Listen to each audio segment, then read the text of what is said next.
are live. It's the Revved Up 906 podcast, a Detroit Pistons podcast to be exact. And I'm Hudson. And I'm Ryan. And I am happy to be back with Revved Up recaps. I'm sorry I had to leave Ryan so lonesome and just solo dolo, but I had some prior engagements. I'm back. Happy to be back. Before we get into today's recap, make sure to like and subscribe if you're watching this because we bring you so much Detroit Pistons content. And then also, if you're not a Pistons fan watching, but you're, for example, a Charlotte Hornets fan, stay up to date with the top NBA young teams as the Detroit Pistons are. Stay up to date with us and tune in and subscribe, and we appreciate you for watching. Also, episode 16 just came out Saturday. We talk about the last 23 games, what to kind of expect from the Pistons, not just the team overall, but also the players and the individuals on this team. We have a lot of young players that we don't necessarily expect an arm and a leg from, but we also want to see some of them just kind of getting a little bit better each and every game and what we kind of want to see from them from in these last 23 games. So make sure to go like that video and tune in and give it a watch and kind of see what we have to say about the NBA Detroit Pistons post All-Star break. This Charlotte Hornets game was very interesting. That final score was 106 to 117 in the Charlotte Hornets' favor. The Pistons, I believe, are like 0-3 right now coming out of the All-Star break. Definitely not ideal. But the Pistons trailed by 24 with 6 minutes and 47 seconds left in the third quarter, and they eventually went on a 27-10 scoring run and got it within 5 points with about 6 minutes left in the game. But the Detroit Pistons bigs with 44 total points between Marvin Bagley and James Wiseman. That is exactly what we want to see from our young bigs. What did you kind of expect from them, and are you happy with that performance even though we kind of struggled with defending the paint? What are some of your thoughts on the Detroit Pistons young bigs? Well, Wiseman showed us stuff that he hasn't done in the previous games for us. He showed us that he doesn't need to get the rebound in order to get his points because he put the ball, went coast to coast, put it on the floor. He did everything to get points tonight, and you can really appreciate that. And I'll take 23 points, 7 boards from him. That's a solid night. He only missed 2 shots the entire night, missed 2 free throws. He was 4 of 6 at the line, 9 of 11 on the floor. Like, that's a good game in 27 minutes. I'm not complaining. We're starting to see James Wiseman hit his stride and be the player that everybody expected him to be coming out of the draft. And so I'm happy to see that. I'm ecstatic. And then you look at Bagley. Bagley's been on a run since coming off of the injured reserve. He has 21 points, 12 rebounds, and assist. And he only missed 6 shots. Like, he was effective too. His last 2 games alone, he's put up 20 plus points and 10 plus rebounds. That is great out of him. That's something that we haven't seen since Sacramento. And even beyond Sacramento, we haven't seen since Duke. So what we've been seeing out of Bagley and Wiseman so far, post All-Star weekend, is phenomenal because we're starting to see who they are supposed to be and what the caliber player is going up in the future. And I am excited to see that. Yeah, and you made mention about how James Wiseman was making it up the floor. He's so quick with the ball. We also saw that with Marvin Bagley a lot of the time, and we saw it tonight with Bagley, him catch it in the paint and kind of put his footwork on showcase and show just all he can do with the ball in the paint. We don't always get to see him bring it up the floor himself, and we saw him do that from coast to coast, go ahead and get fast break buckets. And that is so good to see when you see these young, tall, lanky centers that are also pretty thick in their own right be able to just run up and down the floor. And James and Bagley can also shoot threes. Yep. I mean, the offensive repertoire that these guys have is just so impressive. And when they have things clicking, they have shown that they can play winning basketball. And because, yes, we lost. I get it. In the record books, when you look back on this season, you'll see that we lost to the Charlotte Hornets. I understand. But that 27-10 run happened for a reason. We were able to come back from 24 points and get it within 5 because of very specific reasons. And we saw that it was because of our center play. Another guy that played very well was Hamidou Diallo. It seems like we talk about him almost every recap. His final stat line was 23 points, 5 fouls, so he was struggling foul-wise, but, that's kind of typical. But 3 rebounds, 2 assists, 10 of 15 shooting on 33 minutes from the bench. I mean, we kind of come to expect this from Hamidou each and every night at this point. But 23 points, that's kind of exceeding our expectations. We kind of come to expect around 16, 23 points, and a big part of that comeback. Yeah, he also had those 3 steals, which were huge. And he only turned the ball over one time.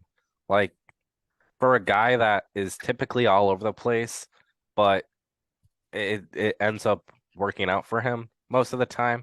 The fact that he only had 1 turnover tonight is good because typically he has 2 or 3. So I'm happy with his game overall. He only missed 5 shots. He only missed 3 free throws. He shot 6 of them. He had a good overall game, played 33 minutes. Like, him and Bagley and Wiseman are good key examples of what to expect out of certain players. And even Alec Burks had 17 points. He had a solid night. We are seeing some of our key guys that would typically come off the bench have big games. Now, I don't see Wiseman coming off the bench for us in the future. I think he's going to be starting for us. But when you have like Killian going off for 12 points, 10 assists, 4 steals, 2 blocks, like that's a solid night. You have Burks going off for 17 points. Bagley with 21 and 12. Hami with 23. You're seeing all these key role players who are most likely going to come off our bench in the future. All these key guys stepping up when 4 of our starters are out. And that's just like, wow, I can't wait to see what's in store next. Because imagine our 4 starters back and K's healthy, everybody's healthy, with these 4 guys contributing like they did tonight, when a game where we don't necessarily need it, but they still do it anyways. That just shows you how good and talented our young team is. Because you have, like, even RJ Hampton as an example. Yeah, he played 23 minutes, had 2 points, an assist, a steal, a block, and 5 rebounds. Shot 6 shots, only made 1. It wasn't like a great overall game, but you see his stat line shows you he did everything. And I honestly felt like when he was on the court, it felt like our team was energized. Like he was just bringing a whole new energy level to the team. And that's something that you should look for. Because you don't have to go out there like in RJ Hampton situation. You would expect a player like him who really hasn't done a whole lot of his career. You would expect him to want to go out and get his bag and make sure he stays on this team. But he's doing stuff that most players don't try to do. He goes and does all the little extra things and makes sure is like, let's give this opportunity to Bagley to ball out. Let's give this opportunity to Wiseman, Burks, like all these key other guys. And so I'm very excited. Yeah, I can already see the comments on Instagram of people talking slanderous about RJ Hampton, because if you look at his stat line, like you were saying, 2 points, 5 rebounds, 1 of 6 shooting, 23 points. I can already see people going at him and Troy Weaver. But if you watch tonight's game, RJ Hampton actually was a very crucial part of the comeback to get the Pistons within 5 points after trailing by 24.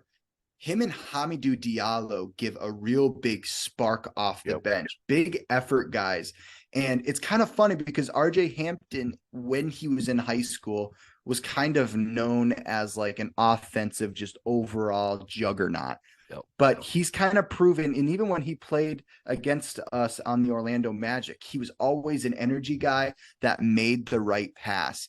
And I feel like that's the perfect guy that we needed because we know Corey Joseph isn't going to be long term.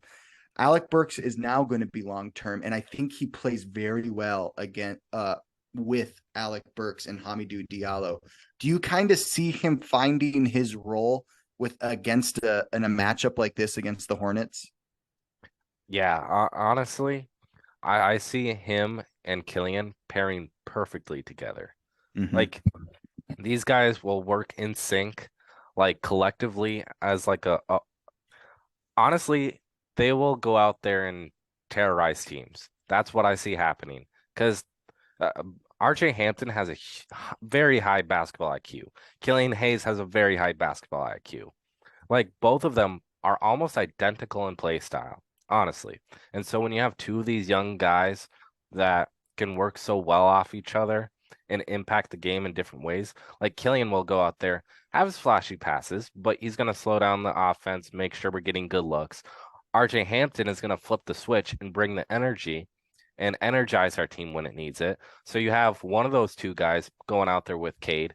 I I can't honestly. It would just be exciting to see because you have two guys of the same caliber kind of play style Right. that can just flip different switches with our team. Like when RJ Hampton's out there and Hami is out there, we're getting a whole boost of energy. But then when you have Killian out there, Killian slowing down the game, making sure we have good looks and good opportunities. And those are two crucial players and types of players we look for is an energy guy and a guy that can slow down the game and change it. For sure. If you had to put a gun against my head, that's a little violent. But if you had to force me to give two reasons what went wrong against the Charlotte Hornets, and one is something that actually happened during the game, and then two is something that you just can't foresee. But the Pistons shot 11% from the 3-point line. That is not a winning recipe, especially when the Hornets shot, I believe, around 53% from the 3-point line. It's just not going to work. It 1 + 1 doesn't equal 3. You know what I mean? You have to be able to, if you're not going to shoot well from the 3-point line, your defense has to be stellar. And if it's not, you're going to lose. The other thing, Bojan Bogdanovic, Isaiah Stewart, and Jalen Duren out. Those are things that you just can't foresee. You don't know if that's going to happen. Injuries are going to happen, and you have to be able to show up no matter who is able to suit up. We also missed out on Jaden Ivey. Oh yeah, that's a good point. Jaden Ivey. Yeah, I've watched the whole game and didn't even think of that. So yeah, no Jaden Ivey either. Good point, Ryan. Thank you. But so these are key guys that I mean really are what we hang our hat on every night. Really those are the guys that really decide if we're winning or not. And we were missing all of them. So the fact that we were able to make a big comeback, we were able to get it close within 5 points, and then we eventually lose it in a season where we're really fighting for the number 1 pick. I'm not going to say we're tanking because I think that's a bad way to describe it. Because me and you both agree that we don't mind losing, but we also want to see our team get better and keep it competitive. So really, we got what we wanted in the end. We lost, but we were able to bring it back, and it was a fun game to watch. Watching RJ Hampton in his second game was fun. I know he didn't have the best stat line visually, but you saw him impact the game. And then James Wiseman, what more can you ask from him? You made mention to it before we hopped on Zoom here. Isaiah Livers with only 8 minutes. What is going on there, Ryan? I know you're a big Isaiah Livers guy. Break it down for us. So Isaiah Livers left early in the first half with an ankle injury. It seemed like it was a sprain, which that is good because we don't need anything crucial. But a sprain is still crucial enough that he was taken out. But we mentioned him in our last episode there, talking about this is the perfect time for him to step up. And what did we say? He can't get injured. What does he do? He gets injured. So this is going to be a tough situation for him because this you can't have this happen. And I don't know what we need to do to help him to stay injury free, but he has a knack for it. He likes getting injured, I guess, because it just keeps happening. But no, I hope he's fine. And chances are it most likely will be just a sprain. And if it is, he'll be back in a week or two. He'll be fine.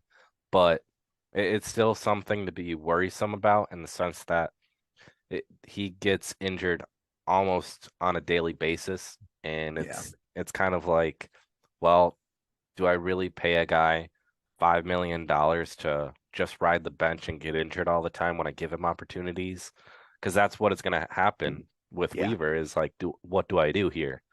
So Livers needs to stay healthy. Otherwise, he may not be on the roster next year. Yeah, just so everybody knows, Ryan was referencing episode 16, where I talk about in the last 23 games, we really want to see Isaiah Livers step up because of Saddiq Bey's absence now with that trade, and not the look that we wanted. We wanted to see a kind of a turnaround, to see him kind of step up into that Saddiq role and hopefully run away with it and show that he can do more than what Saddiq did. And we just didn't see it happening. You know, I was looking at the box score and watching the game. For some reason, it didn't stand out to me. But I say almost every recap that the first quarter almost always decides the game for the Detroit Pistons. And we saw in the first quarter, the Detroit Pistons score 21 points to the Charlotte Hornets 41. I mean, what goes on there? I mean, how do we let that happen? I mean, LaMelo Ball. Yeah, I mean, I think it just kind of speaks to how great LaMelo Ball is. Literally. I mean, he left the game in the second half there, and then all of a sudden we came back. So I would say it's LaMelo Ball, honestly. Yeah, he's good. And he left with like 3 minutes into the third quarter, I believe, and finished with 18 points, 5 assists, 6 rebounds, 6 of 7 from the 3-point line, 6 of 9 from the field on only 20 minutes. I mean, yeah, how efficient is that? I'd love to see his plus minus, but yeah, I mean, Gordon Hayward, another guy that was kind of a key player. He kind of made shots in very opportune times for the Charlotte Hornets, finished with 19 points, 8 of 15 shooting rather. And then Terry Rozier, like typical, tore us up, hit a big flip up and one, 22 points for him, 3 of 8 from the 3-point line. So not great. 50% from the field on 37 minutes. That's the typical Terry Rozier stat line when he plays against the Detroit Pistons. Yeah. It's scary, Terry. He's gonna do his thing every single night. There's no way you can really stop him because he has that dog in him. Yeah, and you were talking about getting stops. That's just something the Pistons couldn't do against the Charlotte Hornets. And I really think that's why we weren't able to get the lead back or finish with a win. You know, there's a lot of reasons in tonight's game, but we just also couldn't get stops. We fouled in inopportune times. We saw Killian Hayes get some fouls late in the stretch there that we just didn't want and couldn't get the stops in the end. Before we wrap up today's recap, any last thoughts from you, Ryan? I am happy to say that we improved in our turnovers and fouls category. Okay. We only had 18 fouls, which is below our average of 22.5. And we finished below our turnovers, and we only had 9 tonight. Yeah, that's pretty good. We didn't even hit double digits. Also, I want to look at how many steals we had. We finished with 12 steals, which I want to know how many RJ Hampton had, because I believe he had a couple. Hampton had 1. Oh, 1? Okay. Yep. And then, 9 turnovers, 18 assists. It's just a little light for us. And we got blown out in the rebounding category. Hey, Killian did have 4 steals, though. Ooh, Killian. I didn't even notice that. I must have, in my head, accounted RJ Hampton for some of Killian's steals. He had 4 steals. Hami had 3. Yeah, pretty Corey solid. Joseph even had one. Same with Roddy McGruder. Hey, Rodney McGruder. Yeah, it was funny to kind of see some solid minutes for him. I can't remember how many he played He played total. 30 minutes. Yeah, I mean, hey, 4 points. Hey, I'm gonna take it out of Roddy McGruder. Hey, yeah, I don't disagree. Well, that will do it for today's recap. The final score of tonight's game against the Hornets was 106 to 117 in the Charlotte Hornets' favor.